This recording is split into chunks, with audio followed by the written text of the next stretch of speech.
Once you're past level 15, then you are a piano master. Hey, what's up everybody? Welcome back to WattKeys, and today we have an interesting video. We're going to be talking about the 15 stages or levels of learning the piano. Basically, we're going to be discussing what I feel like is the process that people go through as they learn the piano. To go from a ranked beginner to someone who has achieved a high level of mastery over playing the instrument. Now, I feel like these sorts of videos are always very, very popular. And I think that it's because people like to see where they are on this sort of scale and not only see where they need to go next or what they need to do to improve next, but also look back and see how far they've come and how much they've improved since they first started. And so it's both encouraging in the sense that you get to see how much progress you've made, but also you get to see what the next thing is and how attainable that is potentially for you as well. And so that's why we're talking about that today. Real quick, I should note that this is just my conception of how this generally works out. These levels are not clear cut. A lot of times you'll be working on one thing and then you have to go back to the thing you worked on before, or maybe you work on several things simultaneously. Even the pieces that I use as examples aren't necessarily in order of technical difficulty. There are some things that teach you certain things at certain levels, and then you may need to use something else that's either easier or harder to teach you something else when you're moving on to other things. And so this is just a very rough idea of how things work out for me, how I conceptualize teaching, and of course is largely influenced by how I learned piano myself. So yeah, a different teacher, a different person, a different master, a different pro may have a different experience. And so that's why the comment section is open for you to share your thoughts and ideas on both where you're at and also how accurate you think my progression is. But anyways, with all that being said, 15 levels, 15 stages of playing the piano, let's get to it. Level 1, learning the keys. So level 1 starts with someone who has never touched a keyboard before. And for the first time, they are now sitting in front of a keyboard and they're looking at what the keys are, how the keys work, and what basically the keys sound like. I think level 1 is the point of intrigue and entry that a lot of people hit when they first see a keyboard at a friend's house, when they first hear someone else play the piano, because it's very easy to just sit down and poke around and to generate a tone. That's actually one of the benefits of playing the piano. As a beginner, you can generate clean sounding tones, whereas on many other single tone instruments, it's very difficult to even play one note. And so level 1 is familiarizing yourself with the layout of the keyboard. Level 1 quickly bleeds into level 2, which is learning hand positioning and posture. So once we move on from poking around on the keyboard, now we finally sit down on a bench and learn how to sit with our chest up, how to sit with our shoulders back and relaxed, our arms at our side, and how we put the hands onto the keyboard. I always start students off on what I call the neutral hand positioning. That's when, for the right hand at least, you put it over middle C, over 5 keys, and you just play those 5 keys. You're maintaining this sort of like natural curvature, natural structure to the hand, and you're learning how that's supposed to feel from just playing 5 keys. And then you do that for a left hand as well. And really, I feel that most piano is built off of playing from this neutral hand positioning. Other things are just a matter of moving this around, or like contorting it, or like sliding it around and transforming it in different ways, but it's really built off a foundation of how is my hand structured sitting on top of the keys, this neutral hand positioning. It's very important. So if you're on this stage, I highly recommend and I highly suggest that you learn how it feels and learn how to play notes from that sort of posturing. Also for the beginner, this is the first stage where you're finally able to begin playing even your beginner pieces. Very easy things, just over 5 keys on both hands. Even easier pieces from Kavalevsky's Works for Children and other sort of introductory books like that. And then we move into level 3, which is beginning to learn finger independence and develop finger strength. It is in this stage that the fingers begin to move more independently. We learn to lift the fingers before we strike the keys for the first time. And it is also within this stage that we begin to introduce exercises like the ones found in Hanon. I know Hanon is a contentious topic, but I believe when used properly, Hanon provides the groundwork for a lot of future hand and finger mobility that you need as a pianist. Going back to the neutral hand positioning, the first 30 or so exercises of Hanon don't involve thumb passing at all. It's literally just you taking your neutral hand positioning and moving it up and down the keyboard. This is especially the case in the first few exercises, which makes them, I think, incredibly helpful to at least study for a little bit, because you're taking this neutral hand positioning and no longer just playing 5 notes in a row, but you're changing the order and you're also traversing the keyboard slightly. The pieces that you're playing in this stage are much like Kavalevsky's 29 Pieces for Children, but because of your increased mobility, you're beginning to already be able to hear more depth of nuance in the melody, more movement in the notes and the rhythms and things of that nature. But then that takes us directly to stage 4, which is beginning to learn hand contortions. I call a hand contortion when you go beyond just this neutral hand positioning to now finally passing the thumb and also doing some different sorts of stretching where you no longer are in this straight position on top of the keys. Now perhaps you have to turn your wrist slightly. Now you have it pass in a way that we hadn't worked on before. Now the intervals that you're playing are beginning to get a little bit bigger. Maybe we're gonna reach an octave for the first time. No longer are we just on fifths and sixths. And so all these things are beginning to add more and more complexity to the technical palette that's available at your disposal. And the pieces that we play begin to reflect this as well. And so one of the pieces that comes to mind when learning these sorts of things is Clementi's Sonatina in C major, because it's very basic. Most of it is played with this neutral hand position, but there's some stuff where you have to pass the fingers back and forth. There's some stuff where you have to reach and play scales even, or reach for black keys, which is something that we didn't do before. And the overall complexity and the number of musical characteristics has now increased to match our newfound technical ability. This is also the stage where I think we begin learning scales, because it accompanies our hand passing, and also reaching for black keys is a little bit tough. It requires a sort of hand contortion. Now, once we're finished level 4, then we begin to move into level 5, which is beginning to learn to apply dynamics in different types of articulation. So up until this point, really the only thing that we've learned is how to lift our fingers and play with lifted fingers. But until this point, we haven't really developed too much of that finger strength yet. And you, as the beginner, are probably still playing very close to the keys. We started lifting the fingers a little bit more in level 3, but it still takes a little bit of time to develop that strength and independence. But here in level 5, we're beginning to apply that in such a way that we can change the way that the notes are phrased, the notes are connected, and even the dynamic of the notes simply based on how high we lift our fingers and how quickly we bring our fingers back down. And so learning that, I think, is the first step to learning different types of articulations and different types of dynamics. One of the pieces that comes to mind when working on this is one of my favorites for beginners is Cool Out Sonatina in C major. Not only is it a little bit more technically intensive than Clementi's Sonatina, also some of the phrasing and the dynamics feel a little bit more natural. The subtle changes in some of the phrasing and the way that notes are shaped and contoured seem to almost naturally draw out of you if you critically listen to what you're playing at this point. You're really beginning to train the ear to hear the dynamics that you want to produce and to hear the articulations that you want to begin to produce. And because everything is still very small, perhaps with a little bit of hand contortion as we do some scales and some passing and some bigger intervals, everything is still very accessible and doable with just lifting the fingers. In level 6, we continue with learning how to utilize our wrist and using some slight rotation and also doing what I call the down-up motion for slurs. Now, I know there's a lot of teachers who would start students off by using the wrist way earlier. And to be clear, I'm not saying don't use the wrist whatsoever, but it's just I would rather focus on the fingers and have the wrist almost be like a follow through, just so that we can start thinking about how the fingers are moving independent of one another before we start incorporating things that introduce even more variables and even more motion into what we're doing. As I've said before, I like to build my movements from the fingers up through the body, where the things I'm not using are used to stabilize what I'm doing out here. At this stage, we are starting to learn how to rotate a little to help with playing a little bit faster and to play a little bit more comfortably than we did before, such as through the exercise hand in 6. And as I said earlier, using down ups to play slurs and to help with phrasing. And a piece that actually I spent time on learning this was Haydn's Sonata in C major. In that sonata, you just hear over and over again 2-note slurs, and those phrasings are helped and smoothed out by doing the down up motion with the wrist. Heavy, light, heavy, light. Now, after level 6, we begin to move into level 7, which is beginning to learn voicing and a little bit more advanced phrasing. Voicing, I would put in a slightly different category for us to learn here, because likely in all the pieces that we played up to now, we've only ever had one melody line. And that's the right hand, the top voice in the right hand. Now, we're going to start thinking about multiple melody lines, this sort of polyphony.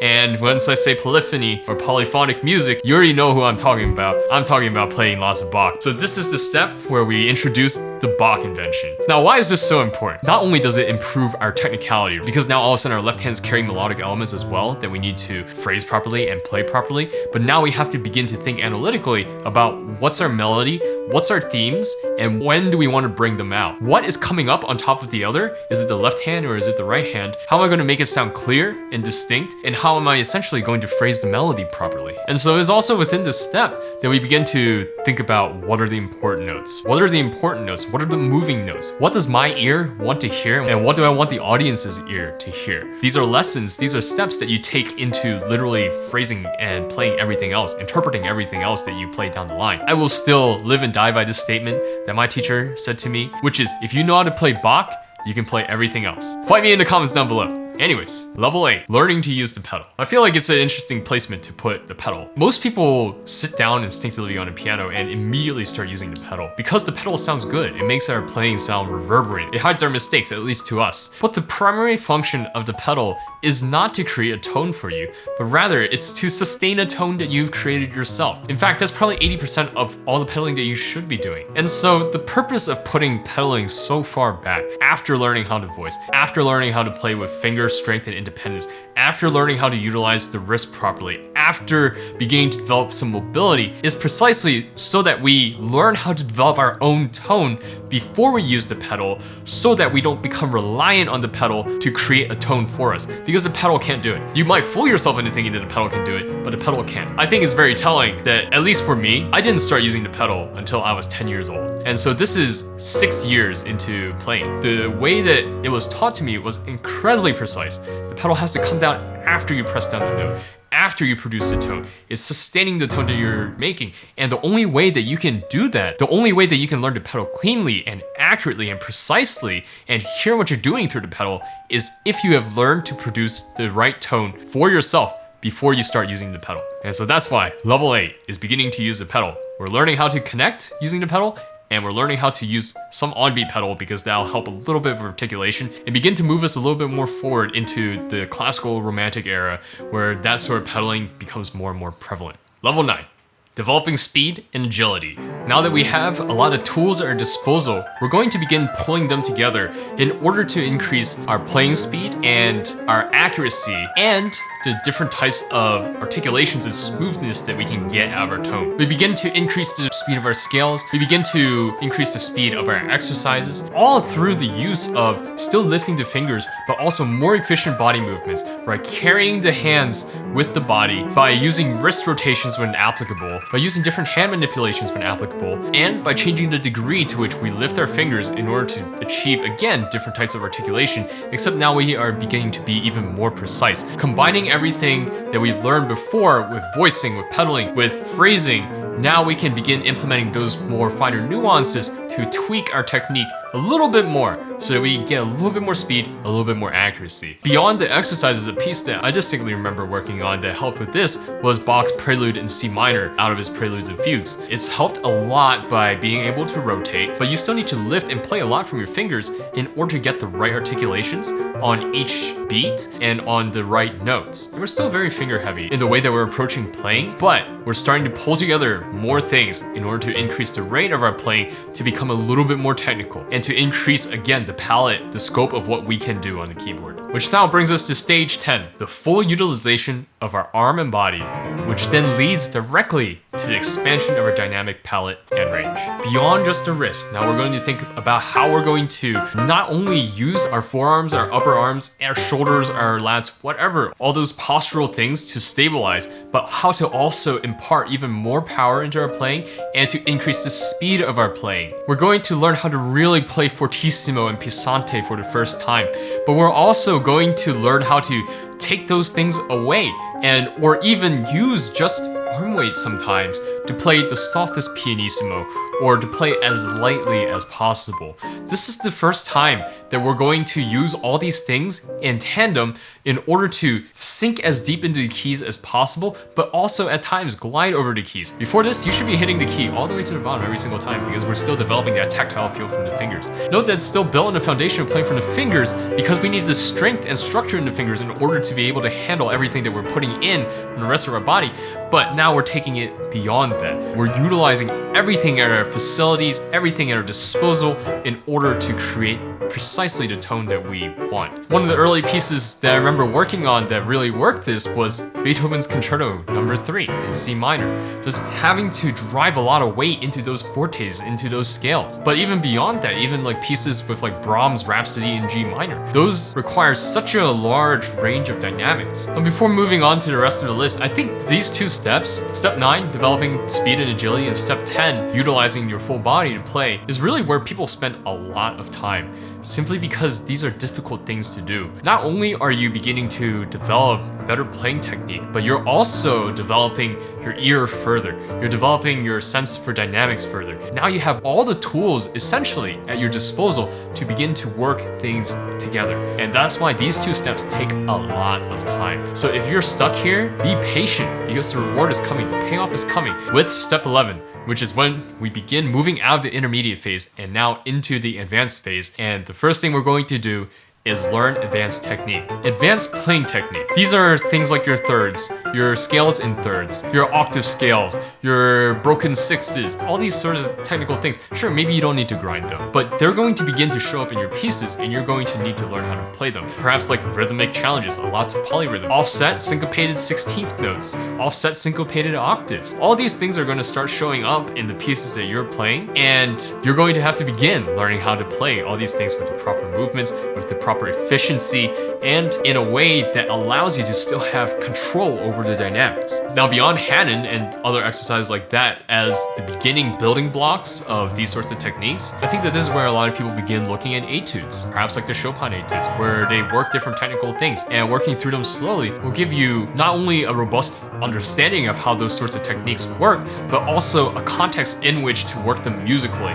because we don't ever want to just take technique in a vacuum. It's okay to build a technique by doing the technique, but it's not okay to just have it stay there and not apply it within a context and learn to apply it within a context, because then what's the point of learning the technique? This is also a step that takes a long time, and this is where I feel like a lot of my practice is nowadays. It's a fun stage. It's a fun stage, which now moves us into level 12, advanced voicing and layering. Beyond the two voices that we worked on before, beyond even sometimes three voices, now we're beginning to look at not just this is my melody and this is my accompaniment, or this is my melody and this is not my melody, and these are the two buckets that we put everything into. Now we're going to look at, okay, this is my melody, but this is a layer below, or this is another layer below. We're thinking in like 4 parts, 5 parts, 6 parts even sometimes, and sometimes even beyond just thinking in layers. We're thinking about the micro fluctuations between dynamics, between ranges of dynamics, even sometimes between tempi, in order to create a sense of pushing and pulling to accentuate again the melody, or the supporting melody, or the counterpoint. And so whereas before on step 10 we worked with the macro stuff, the large scale dynamics, now we're working the finer details between all those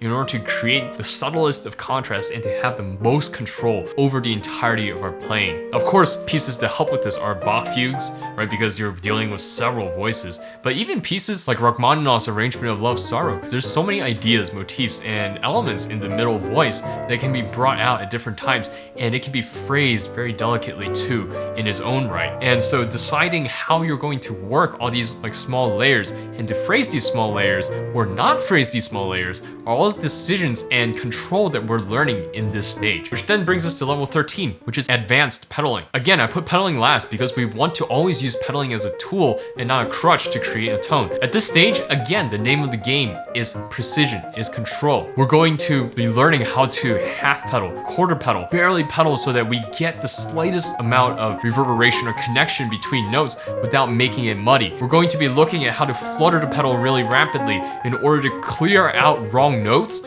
or to keep things thin. We're going to learn how to flutter half pedal in order to clear out somewhat, but then still maintain a lot of that overarching glue. We're going to learn how to play forte pianos by using half pedal and by releasing the mute slightly. We're going to be learning all these advanced pedaling techniques that should come as a supplement to you being able to generate a good tone on your own. Of course, pieces that demand this tend to be romantic, tend to be beyond romantic, sometimes almost like impressionist, where the precision in pedaling is tantamount because we need to be able to hear with clarity everything that's happening through the thickness of the pedal. So examples that come to mind when I think about good pedaling are, of course, always thinking about Chopin. Chopin is very easy to just smear the pedal and think that it sounds good, but in order to get, again, the delicacy and the balance out of Chopin, sometimes pedaling needs to be very precise. But I also think about one of Ravel's toccatas, simply because, again, there are very dry parts, but then there are very wet parts that are pedalized, and those wet parts need to be pedalized in a way that contrasts the dry parts nicely,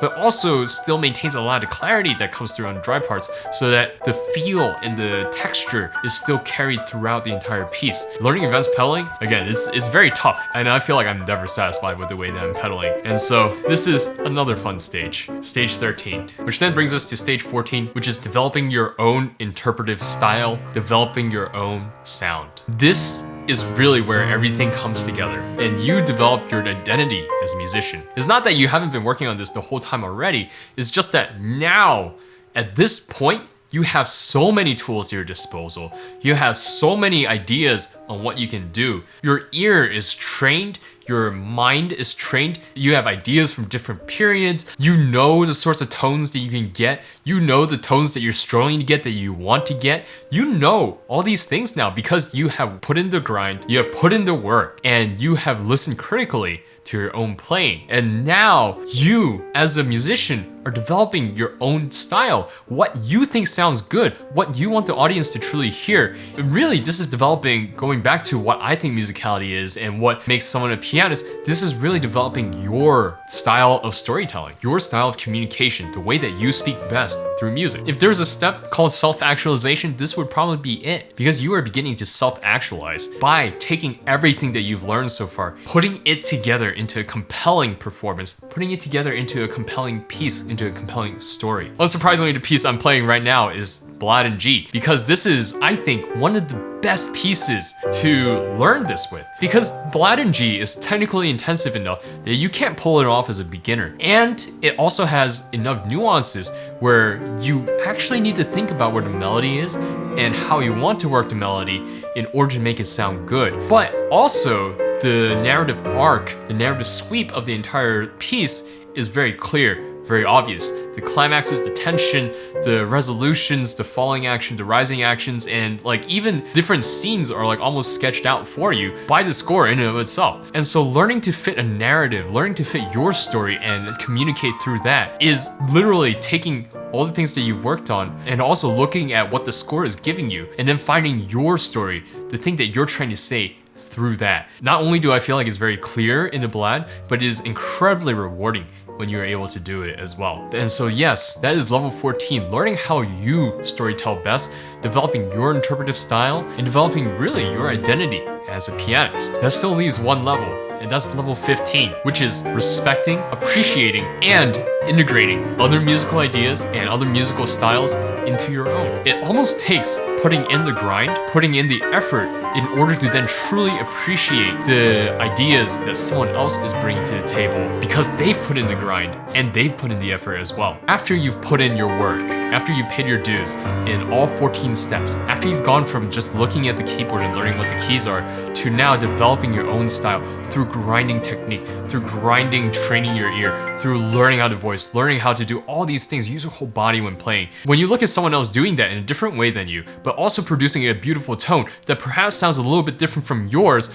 all of a sudden just a deep appreciation and respect for that, even if perhaps you don't agree entirely with it. And what's beautiful about that too is not only can you appreciate and respect that, but you can also see something that someone else does better than you and learn from that. You can incorporate their ideas into your own and they can incorporate your ideas into theirs, and all of a sudden your music is enhanced because your horizons are expanded by the new influxes of ideas that you can understand, right, and comprehend. And really that's the point of doing a lot of these videos on this channel. The reason why I want to talk about what people are doing musically, technically, whatever, is because for me, I'm by no means a professional, but even at my level, there are a lot of things that I see that I think are incredibly cool, that I know that a lot of you can't hear yet or see yet. Being able to appreciate and respect and understand what someone else is doing just a little bit more increases not only appreciation for their musicality, appreciation for their storytelling, but increases your capacity for understanding their story, your capacity for listening, for interpreting, for absorption.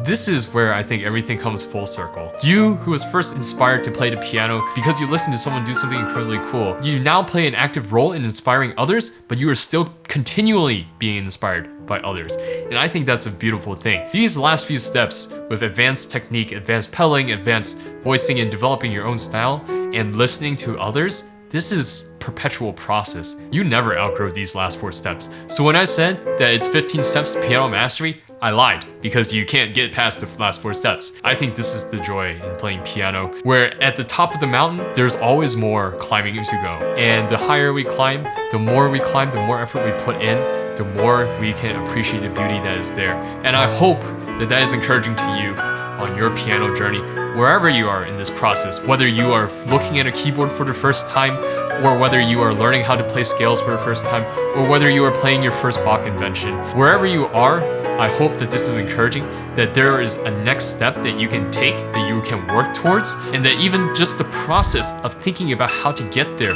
or even taking the first step to get there, already enhances your ability to make music and your ability to understand what someone else is saying through music. This 15 stages of playing the piano has really turned into You Got Baited is all just one giant cycle of appreciating music, appreciating the arts, and learning how to communicate better. Hey, what's up everybody? Thanks for making it to the end of this video. It was a lot of fun to shoot, and it was a lot of fun actually reading a lot of the old pieces that I used to play and recording them for this video. If you enjoyed this video, be sure to like, comment, and subscribe, especially since I'm going to be putting out more tutorials and more, I guess, like thoughts on playing as well. If you'd like to support the content that I'm making, be sure to check out my Patreon, buy me a coffee, or you can get WattKeys merch. Links for all those are down in the description. And if you would like to talk about more music things or anime things or more piano things, feel free to join my Discord, where there's lots of people always in conversation about these things and where you can catch me hanging out sometimes too. Be sure to also check out my streams on Saturdays where I do a lot of piano analysis live. If you need help with playing runs and stuff like that, you should click right here. Or if you'd like to hear me talk about other people playing the piano, you should click right here. And until next time, everybody, peace.